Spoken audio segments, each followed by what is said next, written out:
Sa kasalukuyan, 5 tao na ang lumitaw bilang Diyos ng araw na si Nika, 2 ang totoo, 2 ang peke, at 1 ang kalahating totoo at kalahating peke.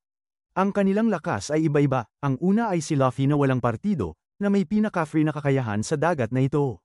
Pagkatapos magising, nagiging higanti ang kanyang imahinasyon at nagdadala ng mas malakas na puwersa sa kanyang katawan na goma, kahit si Kaido na may mataas na depensa ay hindi makapigil sa isang suntok ni Luffy pagkatapos magising.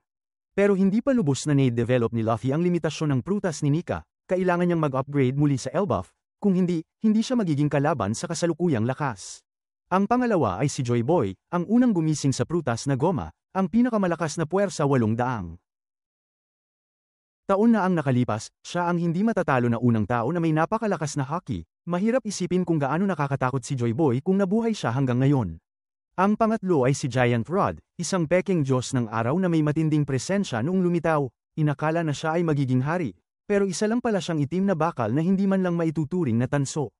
Mahina ang kanyang lakas, hindi man lang siya maituturing na kontrabida sa maliit na krisis, isa lang siyang payaso na nakasuot ng damit ng Diyos ng araw.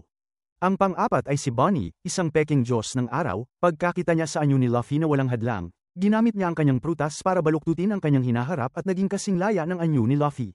Mukha silang magkapareho, pero 3 antas lang ang kaya niyang gamitin. Sa lakas at bilis ng pag-recover, hindi siya kasing antas ng tunay na anyo ni Nika.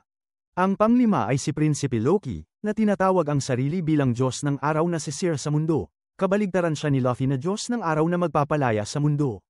Isa ay mabuti, isa ay masama. Kumain si Loki ng prutas ng demonyo na ipinapasa sa lahi ng mga higanti.